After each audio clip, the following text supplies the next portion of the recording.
जो शिवसेना के कैंडिडेट थे और 20 में 100% मैं बता के रखता हूँ, 19 में भी और 20 में भी बीजेपी ने मशीन सब हैंग करी थी। ये मेरा आरोप नहीं, क्योंकि ये हम लोग का जो इतने सालों का ये है, ये कल आके कोई जीत नहीं सकते। ऐसे 100% मैं बताता हूँ कि बीजेपी ने मशीन हैंग करके रखी थी।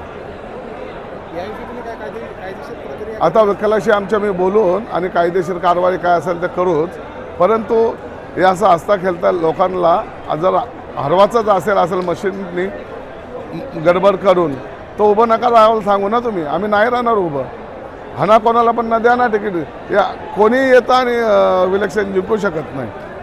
बीजेपीचा तिथं काही संबंधच नाही होत। 20 नंबरमध्ये मला सांगा, 20 नंबरमध्ये टेकडीवर बीजेपीचं फॉलोअर असू शकतात का?